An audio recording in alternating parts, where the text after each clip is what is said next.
Confessions of a Humorist by O. Henry, published 1912. There was a painless stage of incubation that lasted 25 years, and then it broke out on me, and people said I was it, but they called it humor instead of measles. The employees in the store bought a silver inkstand for the senior partner on his 50th birthday. We crowded into his private office to present it. I had been selected for spokesman, and I made a little speech that I had been preparing for a week. It made a hit. It was full of puns and epigrams and funny twists that brought down the house, which was a very solid one in the wholesale hardware line. Old Marlowe himself actually grinned, and the employees took their cue and roared. My reputation as a humorist dates from 9:30 on that morning. For weeks afterward, my fellow clerks fanned the flame of my self-esteem. One by one, they came to me, saying what an awfully clever speech that was, old man, and carefully explained to me the point of each one of my jokes. Gradually, I found that I was expected to keep it up. Others might speak sanely on business matters and the day's topics, but from me something gamesome and airy was required. I was expected to crack jokes about the crockery and lighten up the granite ware with persiflage. I was second bookkeeper, and if I failed to show up a balance sheet without something comic about the footings or could find no cause for laughter in an invoice of plows, the other clerks were disappointed. By degrees, my fame spread, and I became a local character. Our town was small enough to make this possible. The daily newspaper quoted me. At social gatherings, I was indispensable.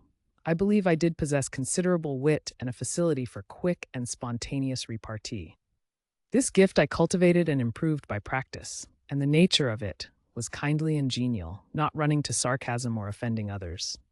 People began to smile when they saw me coming, and by the time we had met, I generally had the word ready to broaden the smile into a laugh.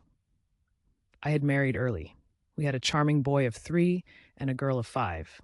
Naturally, we lived in a vine-covered cottage and were happy.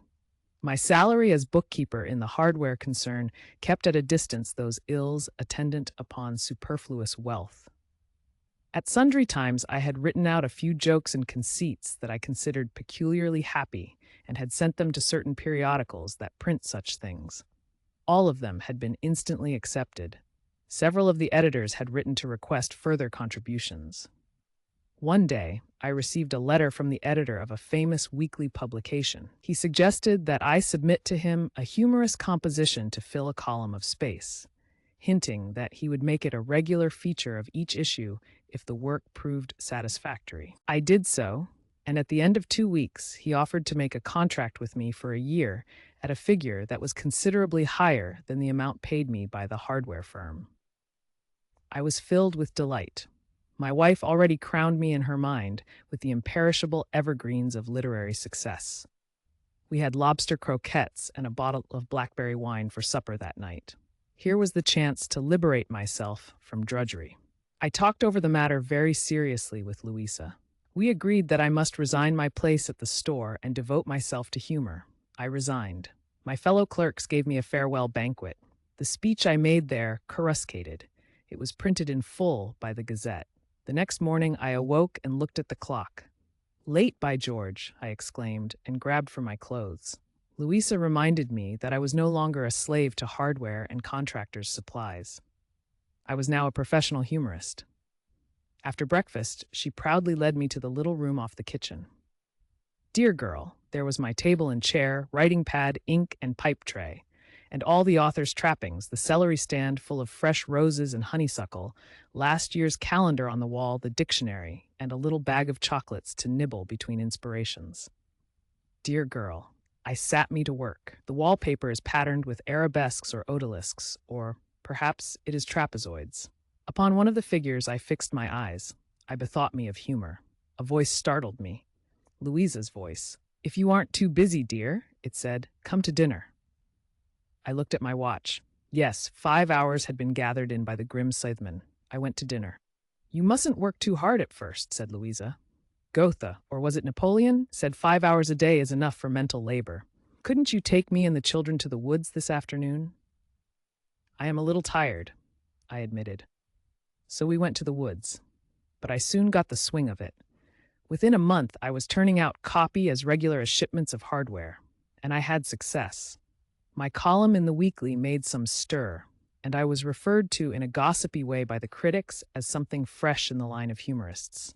I augmented my income considerably by contributing to other publications. I picked up the tricks of the trade. I could take a funny idea and make a two-line joke of it, earning $1. With false whiskers on, it would serve up cold as a quatrain, doubling its producing value. By turning the skirt and adding a ruffle of rhyme, you would hardly recognize it as verse dissociate with neatly shod feet and a fashion plate illustration. I began to save up money, and we had new carpets and a parlor organ. My townspeople began to look upon me as a citizen of some consequence, instead of the merry trifler I had been when I clerked in the hardware store. After 5 or 6 months, the spontaneity seemed to depart from my humor. Quips and droll sayings no longer fell carelessly from my lips.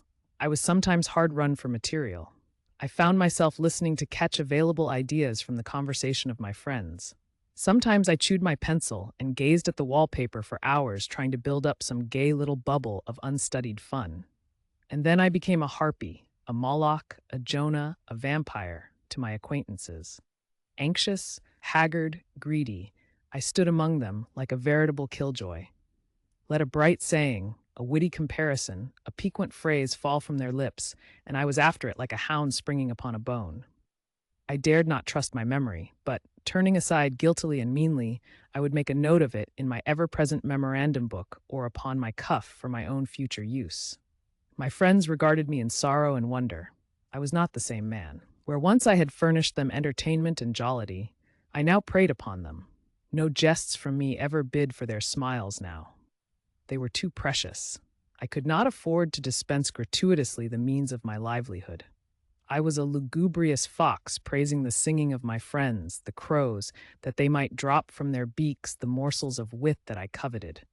Nearly every one began to avoid me. I even forgot how to smile, not even paying that much for the sayings I appropriated. No persons, places, times, or subjects were exempt from my plundering in search of material. Even in church, my demoralized fancy went hunting among the solemn aisles and pillars for spoil. Did the minister give out the long-meter doxology? At once I began. Doxology, sockdology, sockdolager, meter, meet her. The sermon ran through my mental sieve, its precepts filtering unheeded. Could I but glean a suggestion of a pun or a bon mot? The solemnest anthems of the choir were but an accompaniment to my thoughts as I conceived new changes to ring upon the ancient comicalities concerning the jealousies of soprano, tenor, and basso. My own home became a hunting ground. My wife is a singularly feminine creature, candid, sympathetic, and impulsive. Once her conversation was my delight, and her ideas a source of unfailing pleasure. Now I worked her. She was a gold mine of those amusing but lovable inconsistencies that distinguish the female mind. I began to market those pearls of unwisdom and humor that should have enriched only the sacred precincts of home. With devilish cunning, I encouraged her to talk. Unsuspecting, she laid her heart bare. Upon the cold, conspicuous, common, printed page, I offered it to the public gaze. A literary Judas, I kissed her and betrayed her. For pieces of silver, I dressed her sweet confidences in the pantalettes and frills of folly and made them dance in the marketplace. Dear Louisa, of nights I have bent over her cruel as a wolf above a tender lamb, hearkening even to her soft words murmured in sleep, hoping to catch an idea for my next day's grind.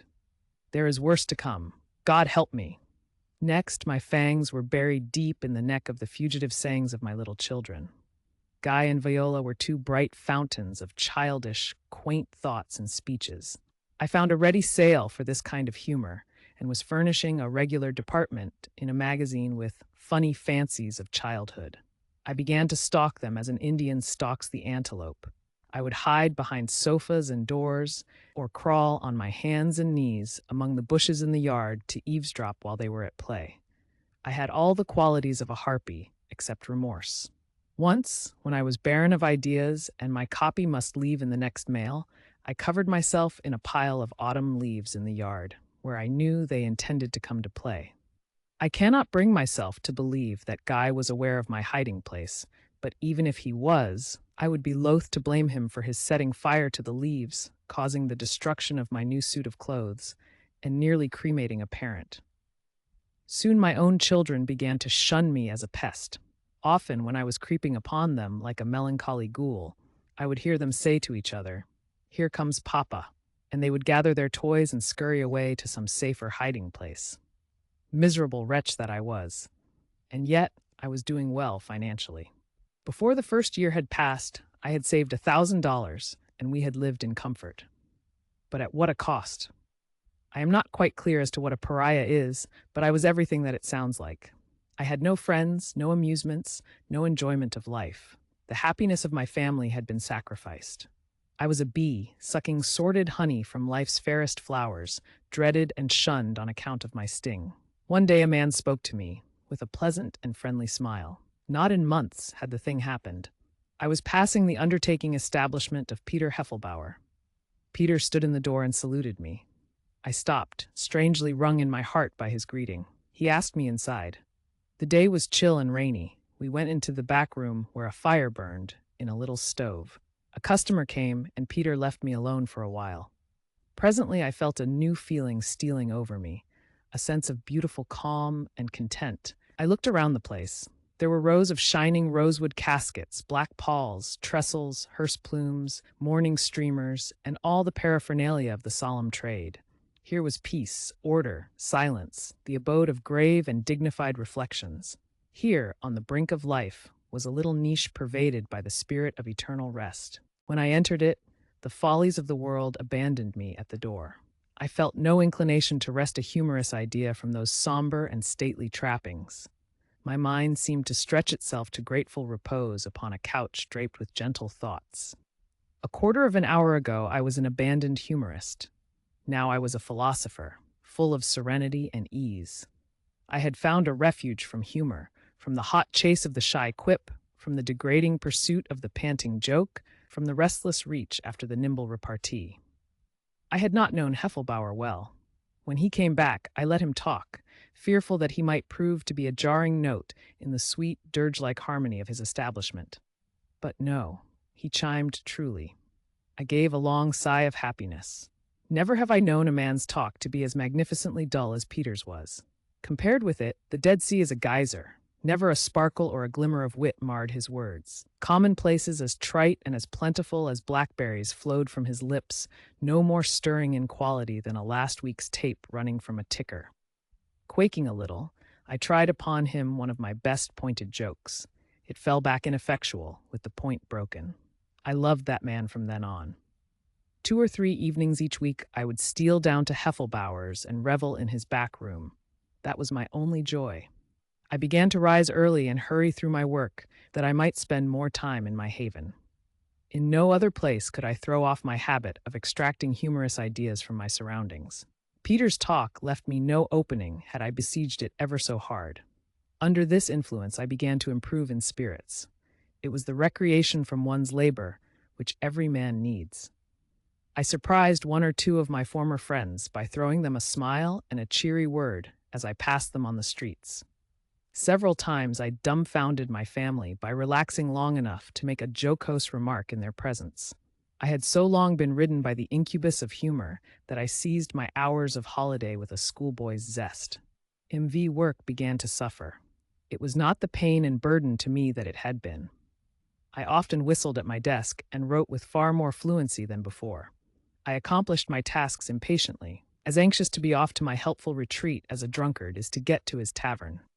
My wife had some anxious hours in conjecturing where I spent my afternoons. I thought it best not to tell her. Women do not understand these things. Poor girl, she had one shock out of it. One day, I brought home a silver coffin handle for a paper weight and a fine, fluffy hearse plume to dust my papers with. I loved to see them on my desk and think of the beloved back room down at Heffelbauer's. But Louisa found them, and she shrieked with horror. I had to console her with some lame excuse for having them, but I saw in her eyes that the prejudice was not removed. I had to remove the articles, though, at double-quick time. One day, Peter Heffelbauer laid before me a temptation that swept me off my feet. In his sensible, uninspired way, he showed me his books and explained that his profits and his business were increasing rapidly. He had thought of taking in a partner with some cash. He would rather have me than anyone he knew. When I left his place that afternoon, Peter had my check for the $1,000 I had in the bank, and I was a partner in his undertaking business. I went home with feelings of delirious joy, mingled with a certain amount of doubt. I was dreading to tell my wife about it, but I walked on air. To give up the writing of humorous stuff, once more to enjoy the apples of life, instead of squeezing them to a pulp for a few drops of hard cider to make the pubic feel funny, what a boon that would be. At the supper table, Louisa handed me some letters that had come during my absence. Several of them contained rejected manuscript. Ever since I first began going to Heffelbauer's, my stuff had been coming back with alarming frequency. Lately, I had been dashing off my jokes and articles with the greatest fluency. Previously, I had labored like a bricklayer, slowly and with agony. Presently, I opened a letter from the editor of the weekly with which I had a regular contract. The checks for that weekly article were still our main dependence. The letter ran thus: Dear Sir, as you are aware, our contract for the year expires with the present month. While regretting the necessity for so doing, we must say that we do not care to renew same for the coming year. We were quite pleased with your style of humor, which seems to have delighted quite a large proportion of our readers, but for the past 2 months we have noticed a decided falling off in its quality. Your earlier work showed a spontaneous, easy, natural flow of fun and wit. Of late it is labored, studied, and unconvincing, giving painful evidence of hard toil and drudging mechanism. Again, regretting that we do not consider your contributions available any longer, we are, yours sincerely, the editor. I handed this letter to my wife. After she had read it, her face grew extremely long, and there were tears in her eyes. "The mean old thing," she exclaimed indignantly. "I'm sure your pieces are just as good as they ever were, and it doesn't take you half as long to write them as it did." And then, I suppose, Louisa thought of the checks that would cease coming. "Oh, John," she wailed, "what will you do now?" For an answer, I got up and began to do a polka step around the supper table. I am sure Louisa thought the trouble had driven me mad, and I think the children hoped it had, for they tore after me, yelling with glee and emulating my steps. I was now something like their old playmate, as of yore. "The theater for us tonight," I shouted, nothing less, and a late, wild, disreputable supper for all of us at the Palace restaurant. Lumpty-diddle-day-day-dum. And then I explained my glee by declaring that I was now a partner in a prosperous undertaking establishment, and that written jokes might go hide their heads in sackcloth and ashes for all me. With the editor's letter in her hand to justify the deed I had done, my wife could advance no objections, save a few mild ones based on the feminine inability to appreciate a good thing, such as the little back room of Peter Heff. No, of Heffelbauer & Co.'s undertaking establishment. In conclusion, I will say that today you will find no man in our town as well liked, as jovial, and full of merry sayings as I. My jokes are again noised about and quoted. Once more I take pleasure in my wife's confidential chatter without a mercenary thought, while Guy and Viola play at my feet distributing gems of childish humor without fear of the ghastly tormentor who used to dog their steps, notebook in hand. Our business has prospered finely. I keep the books and look after the shop, while Peter attends to outside matters. He says that my levity and high spirits would simply turn any funeral into a regular Irish wake.